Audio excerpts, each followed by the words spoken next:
Estás escuchando Milenio 3 por Aluka Nanica. Esto no sé si lo he contado, se nos va hasta el silbo, ¿verdad? Esta es una de las músicas más bonitas y que estuvo a punto de ser la música de cabecera de Milenio 3 en 2002. Hans Zimmer, Millennium. Una música muy mágica que aparece de vez en cuando y que fue en aquel entonces el director de la cadena SER, Antonio García Ferreras, quien, viendo las diferencias que yo tenía de música, se eligió al final El Dragón de Vangelis. Pero yo tenía, como una de mis predilectas, esta, porque tiene un sentido como muy auténtico, un sentido muy positivo, un sentido de viaje hacia la luz.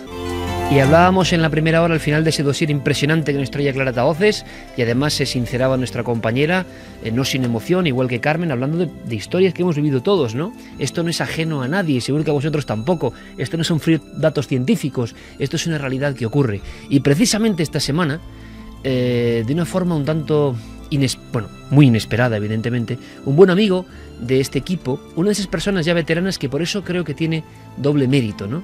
Que se consideraba absoluta familia de este equipo, que se emocionaba cada vez que algún reportero o alguno de nosotros acudía a su territorio para investigar, que en la frontera de los 70 era como un niño, como un auténtico niño buscando lo imposible.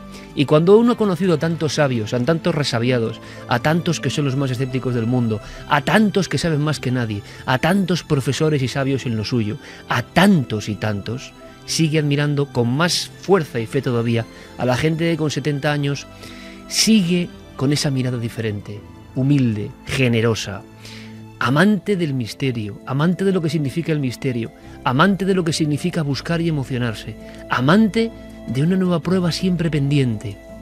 No se han convertido en profesores de nada ni de nadie, sino más bien al contrario, han ido siendo cada vez más niños. Nuestro amigo Pepe Ortiz ha dejado el mundo de los vivos y seguramente para muchos de los más jóvenes, pues quizá le localicéis en vídeos de Cuarto Milenio porque ha hecho decenas de trabajos para nosotros junto a José Luis Hermida, que seguro que nos está escuchando. 40 años de amistad. Dos investigadores sevillanos que, fijaos lo que es la vida, desde el primer programa de Cuarto Milenio ahí estuvieron ayudándonos. Y lo bonito, lo importante, no es que sea en sí Pepe Ortiz, sino lo que representa Pepe Ortiz, porque hay muchos Pepes Ortiz en España y a veces hay que recordarlos en vida, no cuando pasan estas cosas, ¿no? Y son personas que cuando llega una nueva investigación, cuando llega una nueva pista, son los primeros que están llamando por teléfono, moviendo Roma con Santiago, acudiendo a todo lo que pueden, saben, para que tengamos datos, documentos.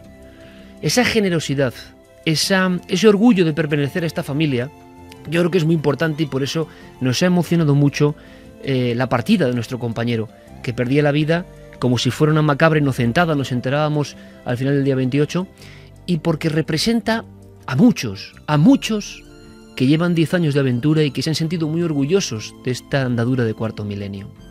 Recordamos a Pepe Ortiz, el gran investigador sevillano, que siempre será uno de los nuestros y que seguro, yo estoy convencido, ahora mismo está sonriendo y está escuchándonos. Pepe tuvo momentos realmente interesantes, míticos, muchas investigaciones con este equipo. Esta era su voz. Esos dos periodistas, para los que quiero un fortísimo abrazo y un aplauso sonoro, son periodistas de aquí, de la provincia de Sevilla. Llevan muchos años ejerciendo su labor con profesionalidad, con dignidad, que no es nada fácil. Son José Luis Hermida y Pepe Ortiz. Bueno, ¿cómo suenan los aplausos, amigos? Es fuerte, ¿eh? Sigue siendo fuerte, que es lo increíble, ¿eh? Lo recuerdan. Muchas gracias, Morón. Muchas gracias, Morón. Buenas noches, Ike. Buenas noches, Pepe.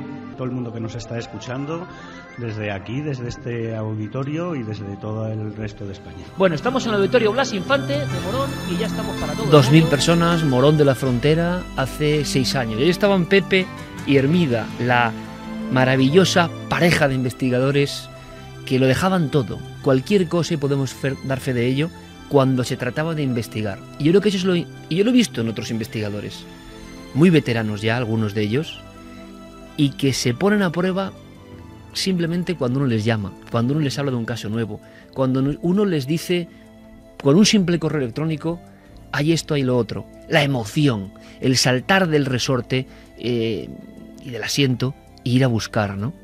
Y cómo otros han perdido esa ilusión por completo, porque eso lo hemos vivido y somos testigos de ello. Pepe nos trajo muchas historias, muchísimas. Yo he hecho un recuento de algunas y me salían muchas decenas de historias compartidas y sobre todo entregadas al público, porque no había ninguna necesidad de salir, de aparentar, de decir. Era entregar al público algo para que disfrutara. Casas donde ocurría algo, y muy pocas se quedaron, yo creo, en la provincia de Sevilla sin ser visitadas, sin noche de investigación, sin emoción. Pepe se emocionaba y a la cámara nos soltaba siempre cosas como esta. Aquí, ahí, puede ser que ahí haya un paso dimensional. Y hay una impregnación, por supuesto, ni que decir tiene. Y en un momento determinado, se manifiesta. No miente. Lo han visto y cuentan lo que han sentido y lo que han visto. En el fondo decía Clara que en ese momento del paso al más allá se recuerda la vida, ¿no? Y lo que estamos haciendo inconscientemente a nivel de la música y de los recuerdos es recordar un mínimo fragmento de alguien entusiasta. Yo lo decía en las redes sociales cuando me enteré de la noticia y creo que decía apasionado, entusiasta y generoso. Y yo creo que al final cuando uno va surcando la vida y se va encontrando con tantos ejemplos de todo lo contrario, los que relucen con humildad en este sentido son doblemente queridos, ¿no? Aunque la relación sea mayor o menor, porque la relación entre personas ya maduras en la misma nave a veces se reduce a una investigación, un caso, una historia, pero da igual, no hace falta, uno ya sabe que el otro está en su misma vibración. Hubo un momento muy emocionante, Santi lo recuerda muy bien, Carmen también. Era noviembre del 2005, chicos, hablamos de la prehistoria. Y una de las primeras gestiones que tuve que hacer con Juan G. Vallejo es conseguir una extrañísima filmación que un par de locos sevillanos habían conseguido y nadie más. Era entrevistar al ingeniero de la NASA que aseguraba que tenía imágenes de ruinas en la Luna. Lo habían conseguido ellos. ¿Y os creéis que fue difícil? Simplemente fue cuándo, cómo y de qué forma enviamos el material. Fue en noviembre de 2005. Fue el primer programa, era importante para nuestra puesta en escena y Pepe y José Luis no pusieron ni un reparo, ni un reproche, ni un... nada. Esa era su forma de ser. Y este era un momento en que recordábamos aquella historia. Recordábamos a Alan Davis, el famoso ingeniero de la NASA que ellos entrevistaron. Y Pepe, curiosamente, muy emocionado, hablaba de los que ya no estaban. Comenzamos presentando a nuestro colega y compañero en las labores informativas en Sevilla, todo un clásico de la profesión allí, Pepe Ortiz, bienvenido amigo. Buenas noches, Ike. Sé que te ha emocionado un poco ver esta primera parte. Me ha emocionado muchísimo ver a Nieves, a su mujer, con qué cariño y con qué carisma, ¿no? Y con qué valentía. Alan era un personaje, ¿cómo te lo podía yo definir? Era un bohemio científico, su forma de vestir, su forma de comportarse, su forma de tratar a las personas. A todo el que lo rodeaba se sentía bien con Alan Davis. Pero hoy, ante todo, quiero darte las gracias, Ike, en nombre de ya te lo habrá dado su mujer y María Eugenia, pero también en nombre de José Luis y desde allá arriba seguro que Enrique Vila también te la daría, dedicarle un programa a este gran personaje. Vamos a hacerlo con tu ayuda, Pepe, vamos a hacerlo con tu ayuda, que nos habéis brindado todo tipo de oportunidades de acercarnos, ¿no?, al personaje. Se refería Pepe Ortiz, siempre humilde, a otros amigos sevillanos que ya no están, que partieron, como el doctor Enrique Vila, que fuimos grandes amigos y que investigaron en este mundo que ahora comentaba Clara, ¿no? Todo al final es un círculo.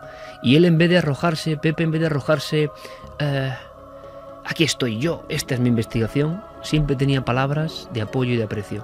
Repito, no es solo por Pepe Ortiz al que mandamos un fuerte abrazo, a toda su familia, a su esposa, a todos los que le querían, sino por lo que creo yo, Santi, Carmen, Javi, Clara, y vosotros, sobre todo Santi y Carmen, que habéis conocido más en profundidad el personaje, no es Pepe Ortiz en sí, sino lo que yo creo que representa, que es a mucha gente que se comporta de esta forma, que a veces no tienen el reconocimiento, ni ellos lo esperan, pero que saben que son muy queridos y que son un engranaje fundamental y que además, yo creo que es lo importante, no van a servirse de un programa como es Cuarto Milenio con lo que ha supuesto, sino que van a servir al programa como engranajes importantes para la misión que ellos han sentido también como propia, ¿no? Contar todos estos temas que siempre les habían apasionado y que ahora veían el eco que tenían, ¿no?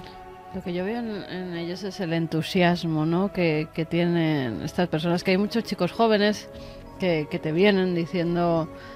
lo primero que piden es un sueldo y unas vacaciones pagadas, por supuesto, y esta gente es todo lo contrario.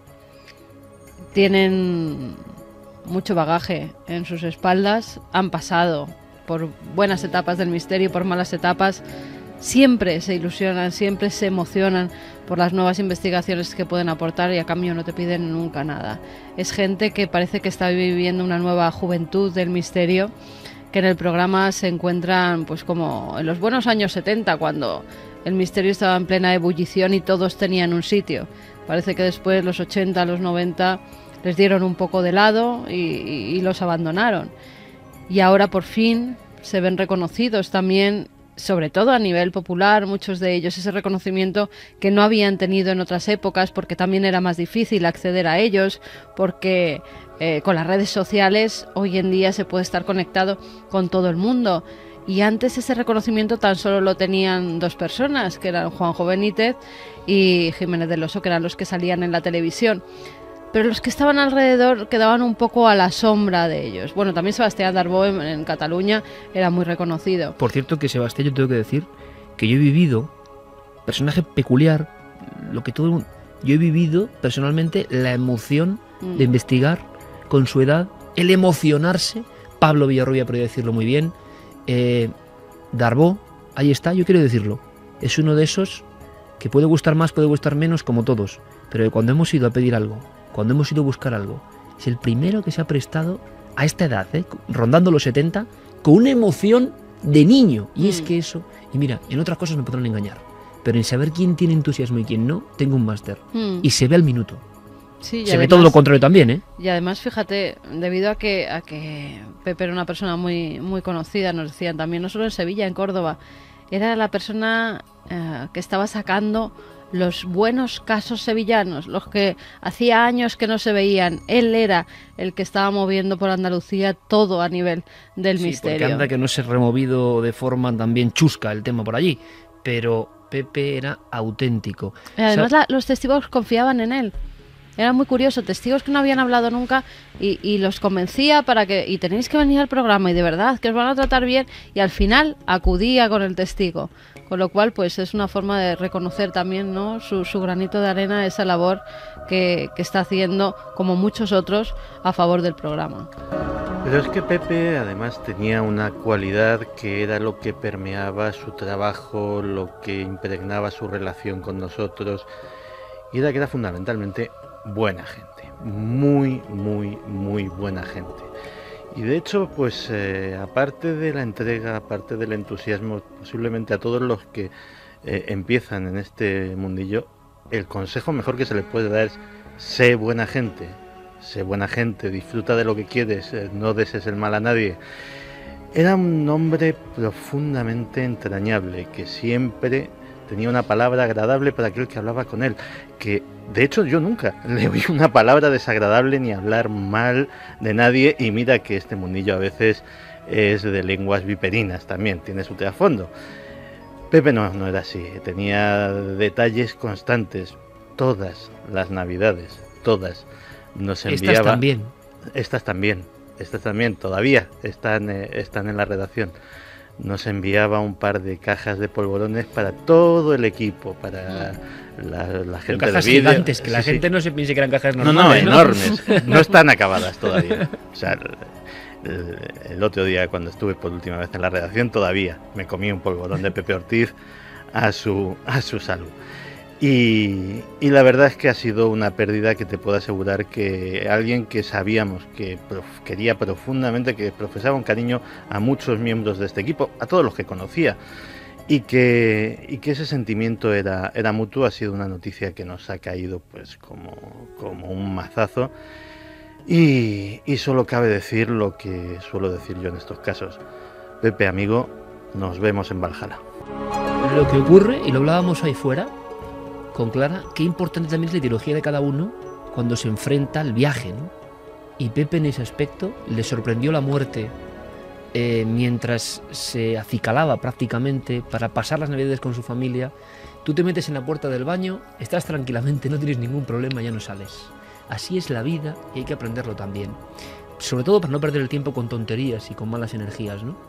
Pero si hay alguien que creía profundamente en que el cuerpo, como el doctor Enrique Viller, era uno de sus alumnos, ¿no?, viajaba a través del espacio cósmico y había nuevas aventuras, era Pepe. Por tanto, Él tiene que estar en el fondo, en esa otra parte. Somos los que nos quedamos aquí, como pasa siempre con la buena gente y con los amigos, los que nos quedamos un poco aturdidos y tristes, ¿no? Fíjate, es que además era una persona que tenía una vitalidad brutal que nunca te lo esperarías, porque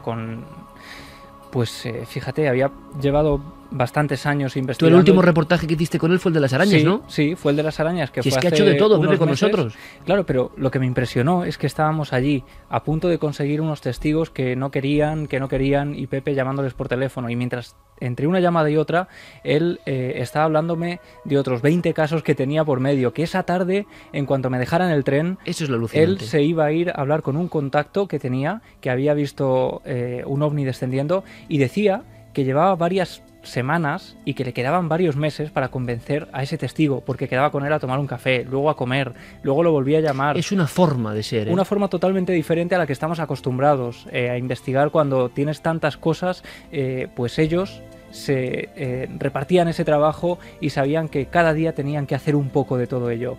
Y la imagen que te decía que a mí me impresionó es cuando él y el amigo José Luis Hermida de pronto vienen al salón donde estábamos esperando y sacan un cuaderno lleno de páginas donde ellos con una regla habían ido haciendo una especie de cuadrante recogiendo casos ovni, y dentro de cada pequeño cuadro venía la fecha, el nombre, el teléfono, el dibujo del Rozando ovni. los 70 años, ¿eh? Eso es, y les quedaba muchísimo todavía por hacer, y estoy seguro de que Pepe, allá donde esté, seguirá investigando. Pero fijaos que da igual que algunos conociesen a Pepe Ortiz, otros no. En Sevilla sí, evidentemente mucha gente. Lo que estamos hablando, compañeros, y por eso dedicamos estos minutos, es una forma de ser, ni siquiera una persona en concreto, ¿no? Pero hay personas que enarbolan perfectamente ideas sobre cómo hay que proceder. Y nos hemos encontrado, y al final en la vida lo he tenido la fortuna de tener este tipo de amigos, este tipo de contactos, este tipo de colegas. Porque cuando se llega un momento en la vida, lo de la amistad, el reírse y tal está muy bien, pero ser colega de verdad, ser colega de me puedes ayudar, yo te ayudo y yo a ti también, y sobre todo vibramos en la misma sintonía y nos emocionamos de verdad cuando llega un caso. Y hay gente joven que, por fortuna también hay que decirlo, sigue esa estampa, ¿no? Pude conocer a un guardia civil hace poco con un caso de los más impresionantes que yo recuerdo, y me dice que contaba el caso después de 35 años de silencio, un caso que os va a impresionar de verdad, por un chaval de Almería que es tan insistente. Ese chaval es Alberto Cerezuela, que es muy joven, pero que con total generosidad, con total humildad, Alberto Cerezuela, que ha ido vendiendo sus libros por las librerías a mano, esa gente tiene otra pasta. Da igual que tenga la edad de Alberto o que tenga la edad de Pepe Ortiz, da igual, es una forma de ser. ¿Me comprendéis por dónde voy?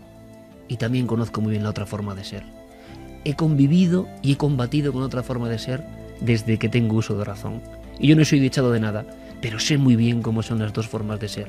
Las de la gente luminosa, las de la gente que te llena de energía, las de la gente entusiasta de verdad que ama lo que hace y por eso no importa casi nada y por eso suelen acertar casi siempre.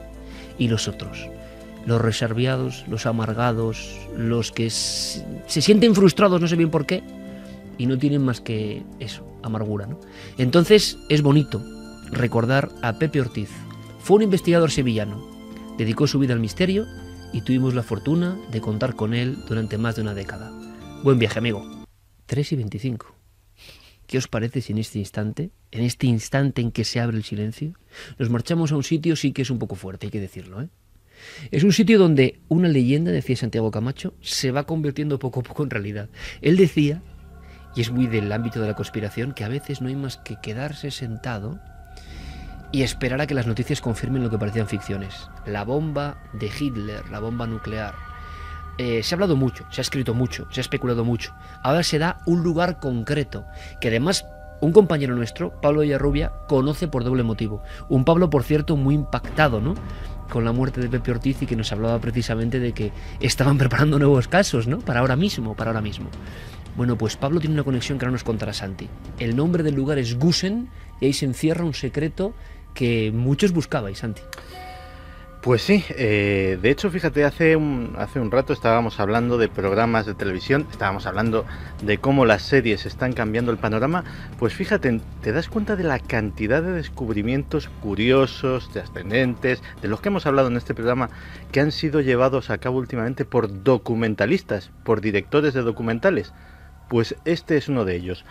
El protagonista se llama Andreas Sulzer y era uno de tantos que estaba obsesionado con la idea de confirmar lo que para muchos historiadores ortodoxos no era más que rumores, propaganda nazi, bulos de uno y otro bando, que era la posibilidad de que Hitler no hubiera estado muy cerca de tener la bomba atómica, sino que incluso hubiese llegado a hacer pruebas.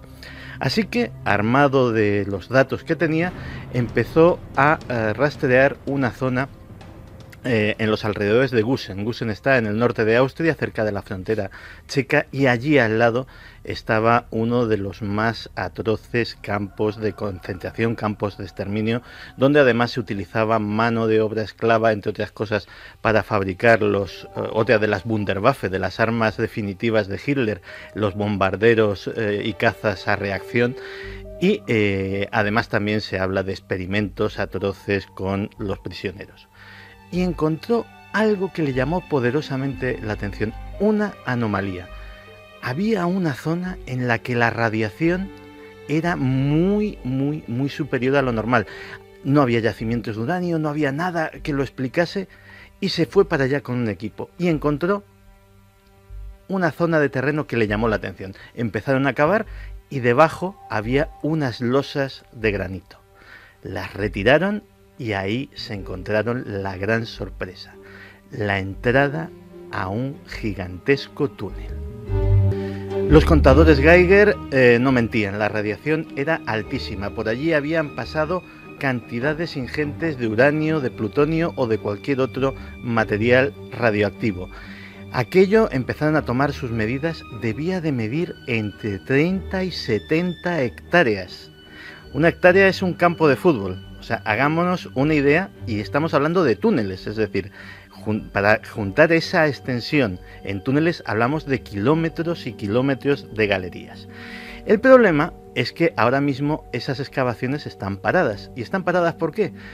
Porque el gobierno austríaco de repente ha empezado a poner toda suerte de impedimentos, que si permisos legales, que si recursos, que si echar a los abogados encima, y mientras consiguen todos los permisos pertinentes para seguir, que estiman que será el mes que viene, de momento solo pueden confirmar una cosa. Uno, que ahí había un laboratorio atómico de un tamaño absolutamente gigantesco, posiblemente sea el mayor laboratorio secreto del Tercer Reich.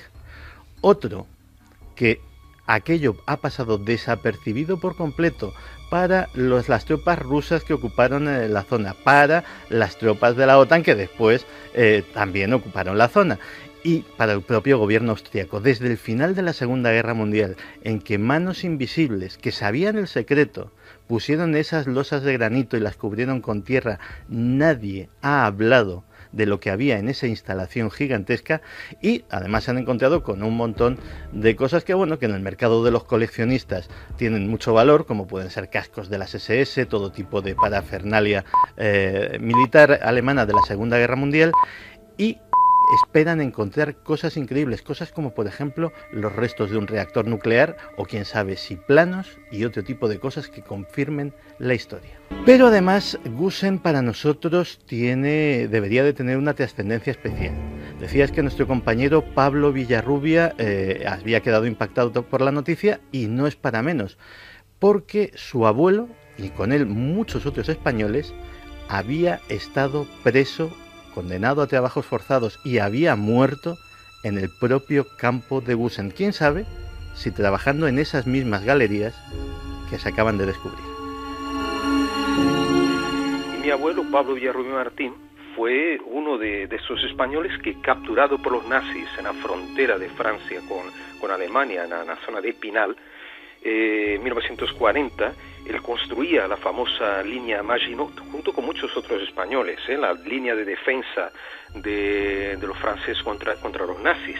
Y es entonces capturado por los nazis, llevado hasta un Stalag, que eran los campos donde recogían precisamente a los combatientes, en este caso el Stalag 9B, Fallingbostel, y de ahí se lo llevan, juntamente con otros españoles, el 8 de septiembre de 1940 al terrible campo de Mauthausen. Y solo el día 24 de enero de 41 pasa a Gusen, y hay un falso mito que dice que eran solamente aquellos que estaban muy mal de salud prácticamente terminales que eran llevados para ser exterminados por completo en Gusen, no es correcto.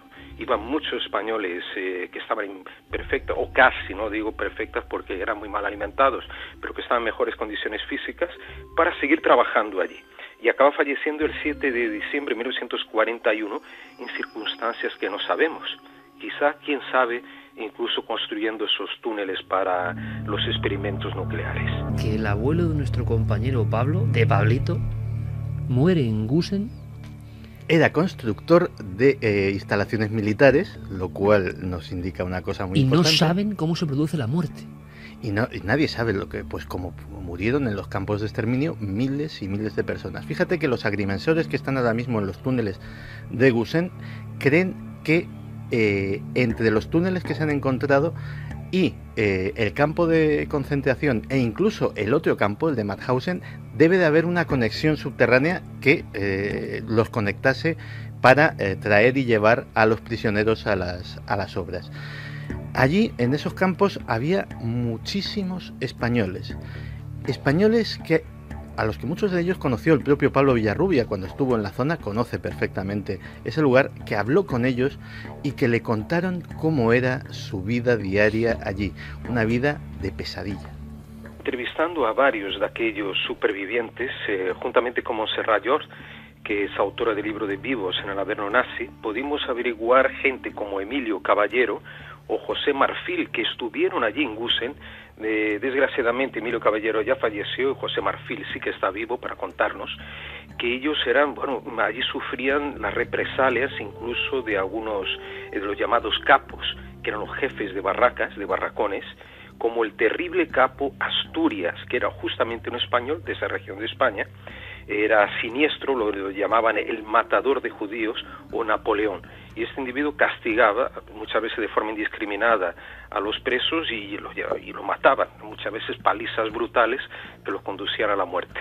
La alimentación era solamente una sopa con a lo mejor un pedazo de algún vegetal flotando en la superficie y poco más, y con eso tenía que mantenerse a temperaturas muy bajas, de menos 20 grados hasta 30 grados bajo cero, y justamente fue en el invierno de 1941-42 cuando murieron más españoles, posiblemente por las condiciones terribles de nieve, de frío, y claro, con tan pocas calorías, con una alimentación tan escasa, tan rala, no podían sobrevivir. Aparte que eran los SS, a veces exponían a esos españoles y otros también, a rusos o polacos, a la intemperie, desnudos, de madrugada, hasta que la muerte por congelación. Pues fíjate que toda esta historia me ha llevado a sacar de mis archivos un artículo de la Revista Española de Defensa de agosto de 1984, que en su día, en ese agosto de 1984, fue tremendamente atacado por los historiadores ortodoxos diciendo que aquello era una sarta de fantasías,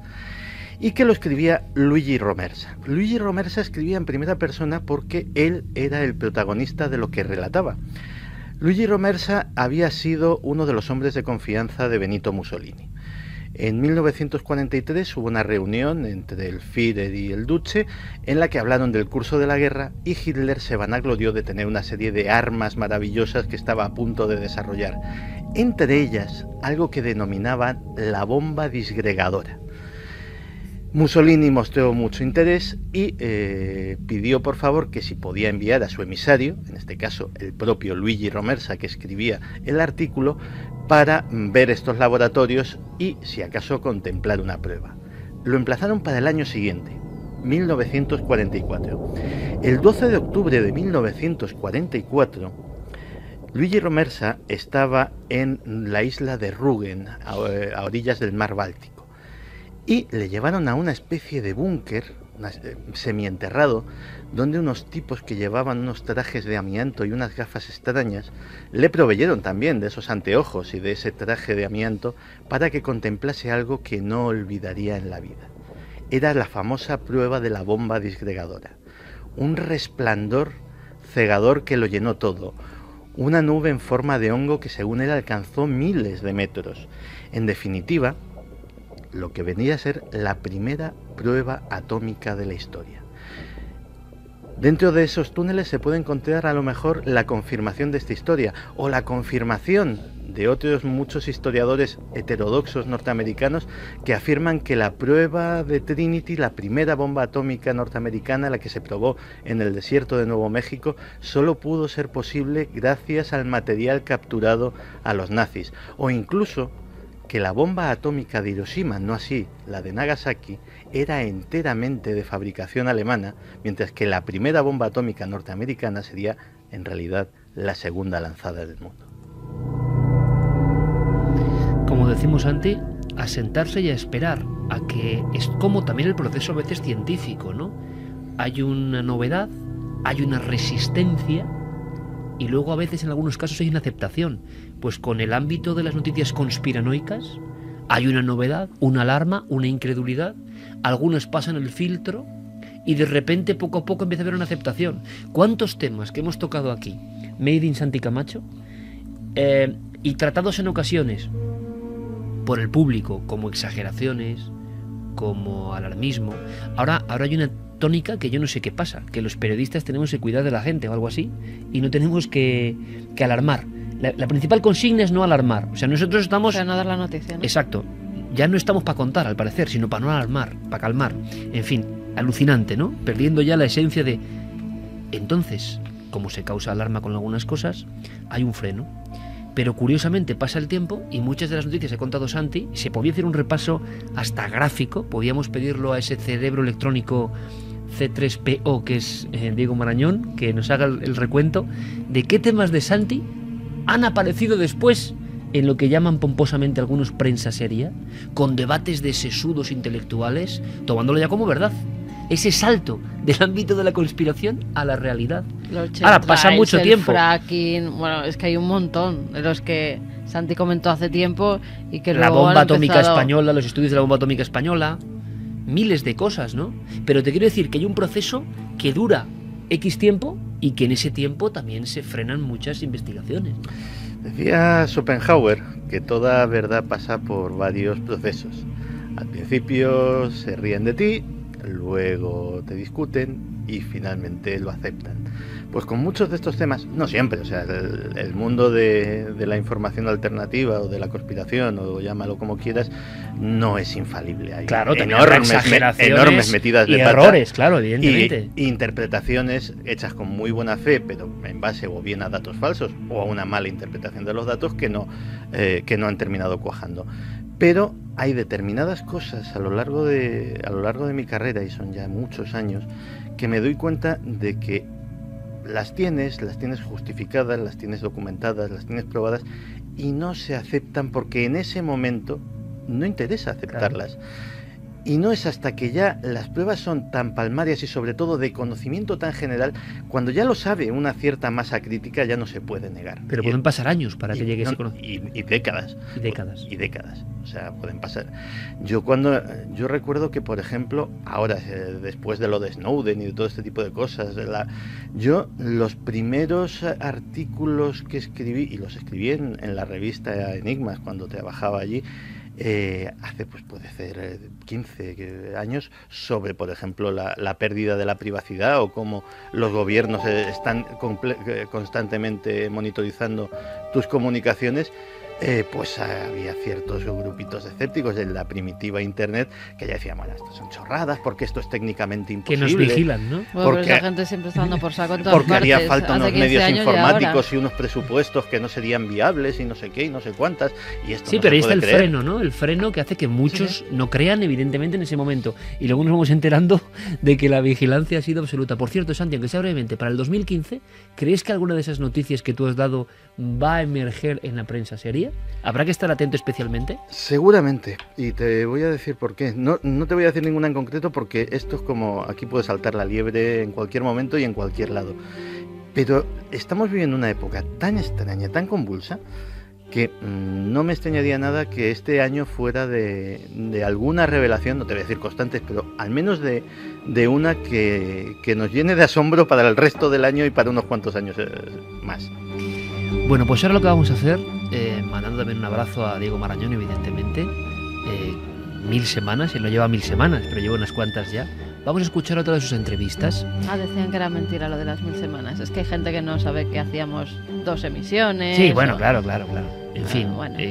Pues el público incrédulo. Es que nos hemos levantado con ganas de decir, pues no, 1000 programas. Pues ala, venga. que investigue y que vea las semanas de emisión, incluidos los veranos. Semanas de emisión. Y de verdad que es un número muy redondo y que ahí están los datos que yo llevo escrupulosamente y que nos sentimos muy orgullosos. Bueno, pues Diego, en la última porción de esas 1000 semanas, está entrevistando a personajes bien curiosos. Ojalá haya hallazgos de este tipo, ¿no? En el 2015, algún hallazgo arqueológico de este nivel. Pero yo creo que os puede sorprender.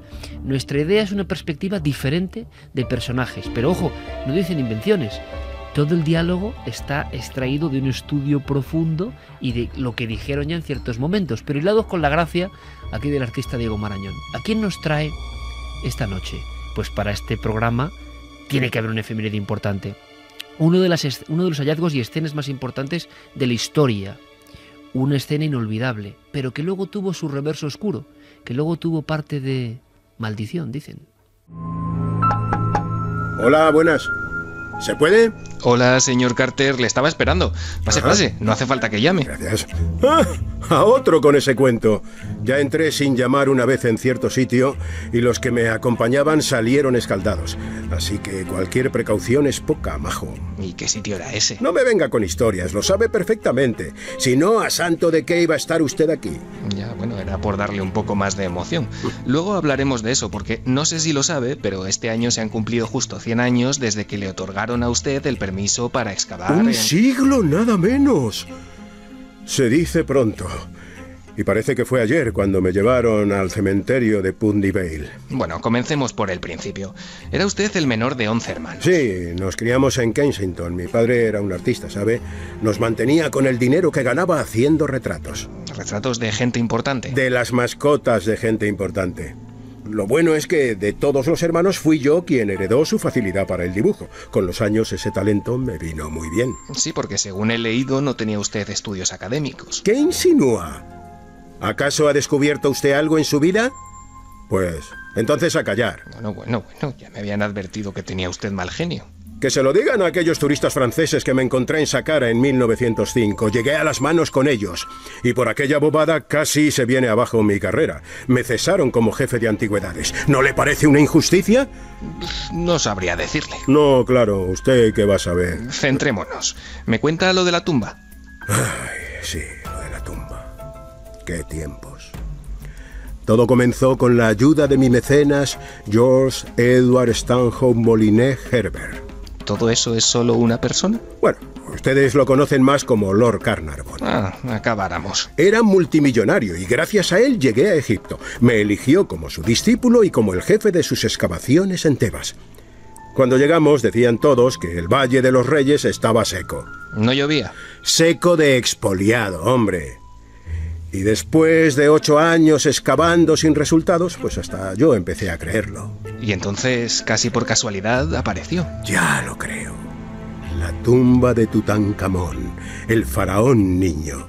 Era el 4 de noviembre de 1922. Jamás olvidaré la fecha. Encontramos una estructura peculiar.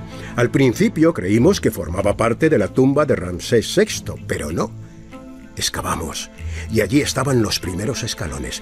2 al principio, 8 más tarde, así hasta 12. Y entonces la puerta de la KV-62, con sus sellos intactos, lacrados. Y entró, claro. ¿Por quién me toma? Yo soy un caballero inglés. Le mandé un telegrama a Lord Carnarvon y le esperé para entrar junto a él. Lo contrario hubiese sido una falta terrible de cortesía por mi parte. Cuando llegó, procedimos a picar la superficie. Introduje una vela. Carnarvon estaba tan nervioso que solo acertaba a preguntarme si veía algo. ¿Y qué veía? Está deseando que lo diga, ¿verdad? Pues sí. Cosas maravillosas. No se imagina cómo se reflejaba la llama en aquellos objetos dorados. Los destellos eran hipnóticos. ¡Qué aspecto tan inolvidable, tan magnífico! ¿Y la maldición? Eso, más que a mí, debería preguntárselo a Lord Carnarvon, a él y a todos los que fueron cayendo como moscas. Yo viví 64 años. Que bueno, tampoco es para tirar cohetes. Sepa usted que para la época 64 añazos no eran moco de pavo.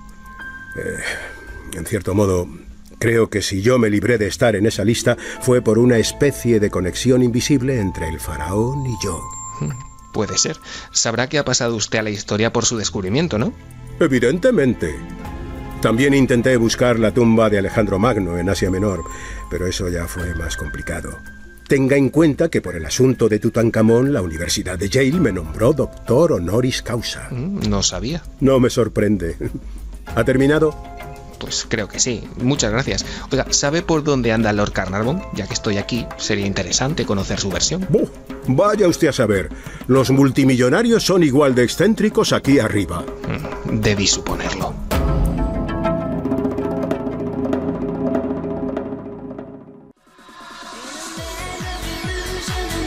La versión radical de el mítico Oxígeno 4 de Jean-Michel Jarre, después de este increíble repaso, datos históricos, ese genio que es José María del Río, otro que nos va a la zaga, Diego Marañón, y siempre también en las voces femeninas, Ángeles Afuera. Entrevistas en el más allá. Nosotros lo estamos disfrutando. Estamos abiertos a que propongáis vuestros personajes. Por cierto que en plena emisión recibimos una llamada muy afectuosa de una oyente de Milenaria. Le agradecemos muchísimo el detalle, nos lo comunicaba Fermín Agustí. Nos decía que tenía una enfermedad grave, estaba desahuciada en ese ámbito, hay que decirlo así como lo ha dicho ella con esa crudeza, y que todo lo que ha contado Clara era lo que ella estaba viviendo, y que por eso el impacto al escuchar todo eso era como si estuvieras, Clara, profetizando algo que le estaba ocurriendo, ¿no? Pero yo creo que lo que hay que tener es calma, fe absoluta en que el viaje prosigue y que ojalá vaya todo bien, por supuesto, puede ocurrir perfectamente, pero que si no, puede ser una señal de que ese viaje se encauza y de que ese estudio, Clara, evidentemente lo que da es unas señales que deben ser verdaderas. Sí, bueno, la verdad es que... Es duro, porque claro, es una persona que estará sufriendo, pero está viendo esas escenas, esos sueños los están recibiendo y quiere decir que eso debe ocurrir en todos estos ámbitos, en muchos más de los que se cuentan. Por tanto, quizás es una señal de que puede ocurrir algo, y algo que, como tú has comentado muy bien, no daba angustia, sino que tiene que dar incluso paz y como asunción de lo que está ocurriendo. Sí, ¿no? además, según el estudio, a medida que ese proceso avanzaba era cuando más tranquilidad se iba adquiriendo, porque al principio es un poco desconcertante, claro. Pero deseamos la máxima de las suertes a esta oyente. Pero una vez más, Clara, con datos concretos que se viven, ¿no?, en la realidad, no son invenciones. Resulta que muchas personas, y seguro que no es la única, ha vivido estos fenómenos, ¿no?, que están ahí alrededor de la muerte. Yo es que cada vez estoy más convencido, de verdad lo digo, no tengo el poder de dar bálsamo a nadie quizá, pero es mi opinión personal. Esto igual no lo diría hace 15 años, pero yo, por todo lo que voy viviendo, es que me entra hasta dentro de mi lógica de lo que es la realidad de la vida. Seguro, yo estoy convencido, es mi opinión, que el viaje prosigue. Ahora, es un viaje inimaginable. Hace poco Anaís Pascual me pasaba un diálogo de dos niños en la tripa de su mamá, un diálogo inventado, claro, pero que era muy curioso. Los dos discutían, uno era escéptico y otro crédulo. Oye, ¿habrá vida ahí fuera? ¿Cómo va a haber vida ahí fuera? Nadie la ha descrito. Pero viviremos en esta misma agua, en este mismo caldo. Pues claro, seguro, porque la vida es esto. Pero ¿tú crees que hay un ser que yo siento, hablando de la mamá? No, nadie lo ha descrito nunca. Es decir, dos fetos en una conversación maravillosa, imaginaria, ni siquiera podían imaginar, uno intuía un poco más, que había otra vida ahí fuera en el exterior. Quizá somos esos fetos, camino de otra vida, y nadie, y sobre todo algunos, entendemos o intuimos que puede haber, pero nadie nos puede decir que se ha demostrado. Somos como los niños en ese útero de la vida, a punto quizá de pasar a otra sensación, que para el que está ahí dentro es absolutamente inimaginable, ¿no? Ahora contrasta Geray con este auténtico clásico. No pasan los años y esto va a cumplir dentro de poco, señores, 40 años, Oxígeno 2, 40 años. Y sigue siendo el espacio perfecto para escuchar vuestros mensajes. Venga, vamos con ellos. Niña repelente dice: increíble que después de 70 años... Niño repelente. Niña repelente. Es que se ponen unos estos, que es que... Increíble que después de 70 años sigan los secretos nazis. ¿Cuántos años tendrán que pasar para que salga a la luz los secretos de hoy? Vicusan dice: los nazis más fanáticos como Hitler confiaron hasta el final en armas fantásticas, quizá no estuvieran tan locos. Dark Boss nos dice: con la crueldad de Hitler, si disponía de esa bomba atómica, raro es que no hiciese uso de ella. Fernando Abrantes, algo me dice que si Hitler hubiera conseguido realmente la bomba atómica antes de 1945, la historia habría cambiado a peor. Lo intentaba quizás Santi, ¿no? Igual conseguirla no, pero lo intentaba, no sé. Yo que he leído mucho sobre este tema, parece ser que lo que consiguió era el equivalente a lo que hoy denominaríamos un arma nuclear táctica. Es decir, un arma nuclear de pequeño tamaño. Y necesitaría muchas. Ten en cuenta que el proceso de extracción del uranio y del plutonio era, y lo sigue siendo, tremendamente complejo, y tener material fisible para más de una o más de dos bombas, había que saber muy bien dónde y cuándo utilizarlas. Por cierto, mañana no os perdéis Cuarto Milenio, porque hay varias cosas. Una de Ángeles de Hospital, que yo creo que es impresionante. Hay una exposición que os va a encantar. Vamos un poquito más tarde, horario de Reyes, pero bueno, sobre las 12 menos cuarto aproximadamente. Va a merecer la pena. Hay un reportaje de Pablo Villarrubia, chicos, sobre minas del oro nazi, sobre el Wolfram y sobre el peligro de minas abiertas en España que envenenan campos y ríos, que os vais a quedar impresionados de cómo son las minas, de cómo son estos lugares. Hemos ido con los geólogos responsables y expertos en mineralogía, y es conspiración pura, ¿eh? Es veneno en España en diferentes puntos, desde que en España se despertó la fiebre del oro nazi. Lo contamos todo mañana. Vamos con algunas bendiciones porque hay un saco hoy. Nieves y Dani, dice el equipo de Milenarios, el pasado 14 de diciembre nació Óscar. Os pedimos bendiciones milenarias para que Óscar tenga la energía que necesitará a lo largo de su vida para este mundo cada vez más poliédrico. Nosotros le ayudaremos, nos lo decían Nieves y Dani. Pues ahora enseguida Yeri pone la música de las bendiciones oficiales, que es esta. Así que energía para ese nuevo milenario. Nos escribía también: hola, hace unos días os pedí bendiciones milenarias para mi sobrinita Noa, pero la cigüeña ha visitado 2 veces nuestra familia estas navidades y hace unos días nació Lidia. Por desgracia, Lidia no tuvo la misma suerte que su primita Noa y desde el minuto 1 ha tenido que luchar por su vida, ya que hubo complicaciones en el parto. Afortunadamente es una guerrera y cada día está un poquito mejor, pero los médicos no saben decirnos si se conseguirá poner bien del todo o le quedarán secuelas. Es más, hasta hace unos días no sabíamos si sería capaz de sobrevivir debido a que nació pues bastante mal. Creo que muchas personas deseando lo mismo puede hacer que algo se cumpla, por lo que os pediría apoyo y vibraciones positivas para que Lidia se recupere y pueda abandonar el hospital lo antes y con las menores secuelas posibles. Un fuerte abrazo y gracias. Un abrazo, ¿verdad? Todos estamos en lo mismo, absolutamente. Un abrazo muy fuerte, vibraciones positivas, bendiciones, música mágica, lo que haga falta para ayudar a esa pobre guerrera. Queremos que nos informéis cuando ya esté mucho mejor, que seguro que va a superar ese trance. Mucho ánimo. Blas Javier Carmona nos dice: hola amigos, hoy se ha ido un hombre bueno, Matías, el padre de mi mujer, mi suegro y mi segundo padre. Si os digo que la bondad era su mayor virtud, me quedaría corto. Una persona que veía la positividad en todas las cosas y que sabía transmitir esa energía a quienes le rodeaban. Ha luchado hasta el final, 1 año de batalla. El día antes de su muerte cantaba villancicos en la cama del hospital. Jamás perdió la sonrisa y la esperanza. Era un ser de luz, un alma pura, una pérdida para nosotros que ahora en el otro lado sabe a ciencia cierta lo que ya sospechaba, que no hay muerte. Gracias por recordarlo y nos vemos en abril. Claro que nos vemos en abril, y el programa y una parte de él ha sido clarísimo sobre este ámbito, ¿no? Y como decía Santiago Camacho, recordando a Pepe Ortiz, lo importante es ser buena gente, y lo importante es luego tener la conciencia de que esta gente sigue su viaje, pero que hemos podido compartir enseñanzas, ¿no? Tal y como lo describía en ese mail, no hace falta decir más, seguro que tiene un muy buen viaje.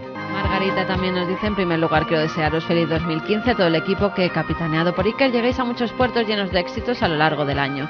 El pasado 23 de diciembre tuvo que ingresar a mi madre en urgencias del Hospital Gregorio Marañón. Afortunadamente ha mejorado y está en casa recuperándose, y por ello os pido bendiciones para ella, que a veces os escucha conmigo y a veces pasa mucho miedo, y para mí, para que pueda seguir cuidándola.